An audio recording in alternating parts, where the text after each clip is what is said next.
ዝተኸበረ ሰላምታና የብፅሓኹም ክቡራት ሰማዕትና ንሎማ ዓንቲ ዝበልናዮም ሓፀርቲ ንዋናውን ዜናታት ሒዝና መፂና ኣለና። ክሳብ መወዳእታ ምሳና ፅንሐኹም። ኢራን ናይ ምክልኻል መሰላ ክትጥቀም ከም ዝኾነት ገሊፃ። ኣምባሳደር ኢራን ኣብ ሕቡራት ሃገራት ኣሚር ሰይድ ኢራቫኒ ናብ ዋና ጸሓፊ ሕቡራት ሃገራት አንቶኒዮ ጉተሬዝን ፕሬዚደንት ባይቶ ፀጥታን ወግዓዊ ደብዳቤ ከም ዝሰደደ ኤምኤንኤ ሓቢሩ። ትሕዝቶት ደብዳቤ ኣሜሪካ ወታደራዊ መጥቃዕቲ እንተፈንያ ኢራን ብመሰረት ዓንቀጽ 51 ውዕል ሕቡራት ሃገራት ናይ ምክልኻል መሰላ ክትጥቀም ምዃና የጠንቅቕ። በዚ መሰረት ድማ ኩሎም ኣብቲ ዞባ ዝርከቡ ወታደራዊ ማዓስከራትን ትካላትን ንብረትን ኣሜሪካ ከም ሕጋዊ ዕላማታት ክኾኑ ከም ዝኽእሉ ጠንቂቑ። ኣብ ዝቐረበ እዋን ብፕሬዚደንት ኣሜሪካ ዝተዋሃበ መግለጽታት እውን ምጥሓስ ሕጋዊ ሕጊ ብምባል ኮኒንዎ። ተወሳኺ ምብራኽ ንምክልኻል ቁልጡፍ ስጉምቲ ክውሰድ ብምምሕፃን ኢራን መጥቃዕቲ እንተበፅሕዋ ብመሰረት ቻርተር ሕቡራት ሃገራት ዘለዋ ባህርያዊ መሰላ ርእሰ ምክልኻል ከም እትጥቀመሉ ጠንቂቑ። ሳይድ ራቫኒ ብ19 ለካቲት ናብ ዋና ጸሓፊ ውድብ ሕቡራት ሃገራት አንቶኒዮ ጉተሬዝን ፕሬዚደንት ባይቶ ፀጥታ ሕቡራት ሃገራትን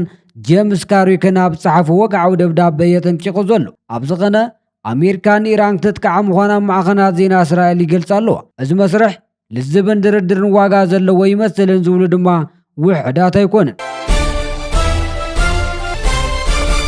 ቫቲካን ንፃውዒት ትራምፕ ቦርድ ሰላም ውድቂ ገይራቶ። ቫቲካን ኣብቲ ብፕሬዚደንት ዶናልድ ትራምፕ ዝተገበረላ ዕድመ ቦርድ ሰላም ወይ ከዓ ፒስ ቦርድ ከም ዘይትሳተፍ ኣፍሊጣ ኣላ። ዓለም ለኻዊ ቀውስታት ክፍትሑ ዘለዎም ብመንገዲ ውድብ ሕቡራት ሃገራት ወይ ከዓ ዩኤን ክኸውን ከም ዝግባእ ድማ ገሊፃ። ኣብቲ ቦርድ ንክሳተፋ ፃውዒት ዝቐረበሎም ርእሰ ሊቃነ ጳጳሳት ልዮ ነቲ ዕድመ ውድቂ ገይሮምዎ ኣለው። ሃገረ ኢጣልያን ሕብረት ኣውሮፓን እውን ኣብቲ ቦርድ ከም ተዓዘብቲ ጥራሕ ንክሳተፋ ወሲኖም ኣለው። ተንተንቲ ከም ዝገልጽዎ እቲ ትራምፕ ዘቕረቦ ቦርድ ሰላም ስክፍታታት ፈጢሩ ኣሎ። ቀዳማይ ወከልቲ ፍልስጥኤም ዘግለለ ምዃኑ ብፍላይ ኣብ ጉዳይ ማእኸላይ ምብራቕ ዘለዎ ተቐባልነት የጉድሎ። ካልኣይ ተራ ሕቡራት ሃገራት ምድኻም። እቲ ቦርድ ንተራ ውድብ ሕቡራት ሃገራት ኣብ ወግራዊ ጎንፅታት ክትክእ ወይ ድማ ከዳኸም ይኽእል እዩ ዝብል ስጋኣት ኣሎ።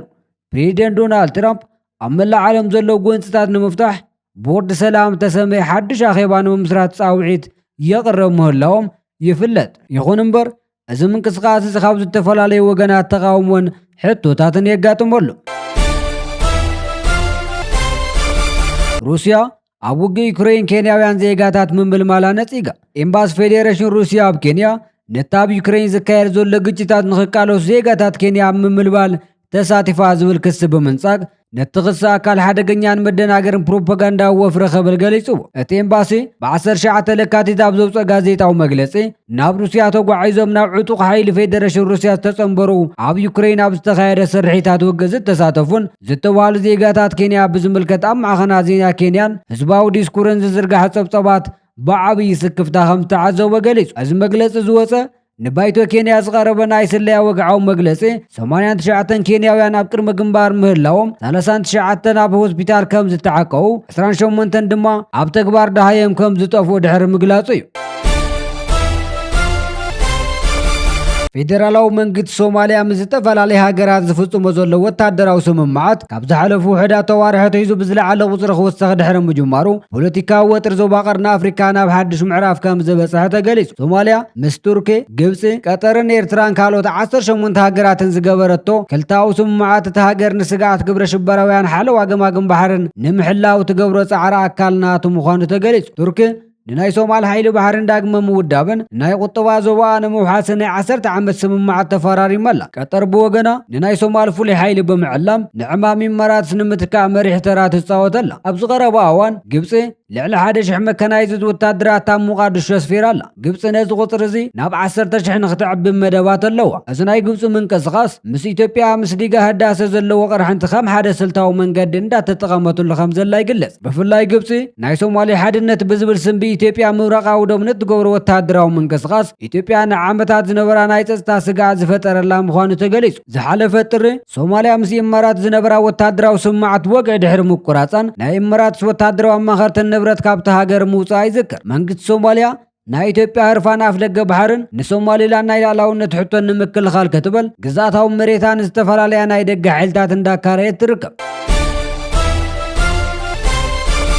ትራምፕ نيران سممعنا خطقبرنا 10 معالتات قدب هيبو بريزيدنت دونالد ترامب منغست إيران مس أمريكا نبحر سممعنا ممسا ناي 10 معالتات ناي غزي قدب كم زلو قليسو از بريزيدنت ترامب زهابو حساب اتا ماخلاي مبراق زلو وطرنا بزرعالة طورزاب زوطح لزلو وان زمت خوينو إيران وشت زن تبهلا 10 معالتات نام ماد زتن تزي متيا أمريكا حيال وتادراو سقم تخطوسر كم تخل زملكتي از ترير مرقص ازي نتقدماي منيستر بولان زي قاتاتهم كاب إيران نخوص زم محلالفو استاذ سعيد وزمصي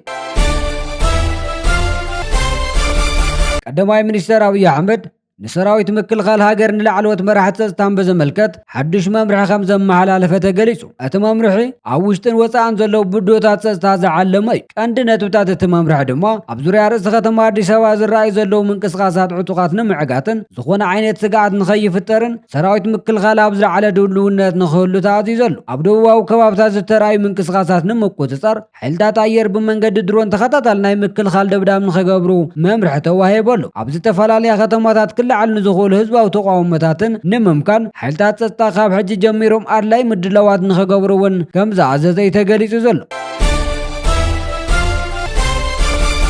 حماس نغازا داغماي كم زتقوصاصر افليتو افكينات اسرائيل عبي وتادراو صفعت زوصحن وسنت ازت سراوي زسان الحماس ام مدربا غازا زلو ممحداراون ጸጥታውን መቆጻጸር የጽንዕ ከም ዘሎ ገሊጹ በመሰረት ነበርተ ተኸባቢ እትጉጅለ ድሕርቲ ብመንጎኝነት አሜሪካ ዝተፈጸመ ተኹስ ዶ ሞባል ካብ ዝተሓበሉ ቦታ ወፂን መብዛሕቱ ክፋል ምድረባ ጋዛ ዳግማይ ክቆጻጸር ጀሚሮሎ መንግስታዊ አገልግሎት መሃብ ግብር ምእካብን ጸጥታው ስርዓት ምክያድን ድማ ዳግማይ ጀሚሮ ከም ዘሎ ፍሊጦሎ እትጉጅለ لعلتي سعاميتاو مدربا غازا خمس تقوصاصر حبيرو حماس ابتم نبرت زنبرو متن كفليت ግብር بموصاخو يمارو رخم زلو دما تغليص يركب حماس كم زحبرو غازا بزحج وانا بتحت اواج هتصوان كم زلان نتخبابن محواي النبر نتفتات نمجمارن زتفلالي سقومتታት يوستر كم زلن غليص سراويت اسرائيل نوتادرو خم حماس بعوي خم زداهم وكان تغلص واناو فصامتات ገነ تጉጅላው ልዕልስ ቢላው መምሕዳር ጽልዋ خم زحدر رويتر ጸብጺቡ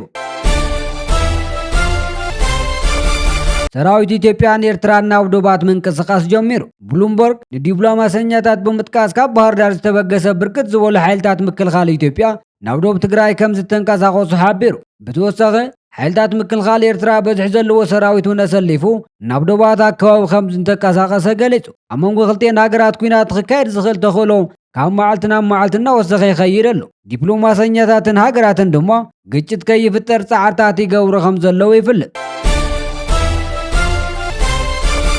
ቬንዙዌላ أزرات كفتح وسينا فنزويلا بماي زغموت أزرات كفتح مخانم صبصاب الجزيرة حبيرو فنزويلا بغزياويነት تمرح زلا ديلس رودريغيز نتن أزرات زفتح مسر حق محرت كتمام بيراتل تحدش حق ابت هاجر نزلو بسنكاو ادما مستافومن بمغنيات بوليتيكاو ملخطوم تاثيرم زركو محرت زوهم مخانه حبريتا يملخط فنزويلا بركت زبلو أزرات حلنا خم زلو زفلت اذا ابت هاجر اب تكبار كوعل كتام تنبير زل حق نطب مقيرو مخانو تنتنتي ገልጹ ኣብ ኤርትራ ኣብ ልዕሊ 300 ዝኾኑ ኣብያተ ማእሰርት ብፖለቲካዊ እምነቶምን ብጥርጣረን ዝተኣሰሩ ባሽሓት እሱራት ከም ዘለው ዝፍለጥ እዩ እዚኦም ከ መዓዝ እዮም ዝፍትሑ መንግስቲ ኤርትራ ኣብ ልዕሊ ምሩኻት ሰራዊት ደርጊ ይኹን ኣብ ገለገለ ተጋሩ እሱራት ነበር ምሕረት ከም ዝገበረ ይግለጽ እዩ ኣብ መወዳእታ ዓመት 2015 ድማ ንገለ ውሕዳት ኤርትራውያን ብእምነቶም ንዓመታት ተኣሲሮም ዝጸንሑ ንኽፈትሕ ተራእዩ ነይሩ እዩ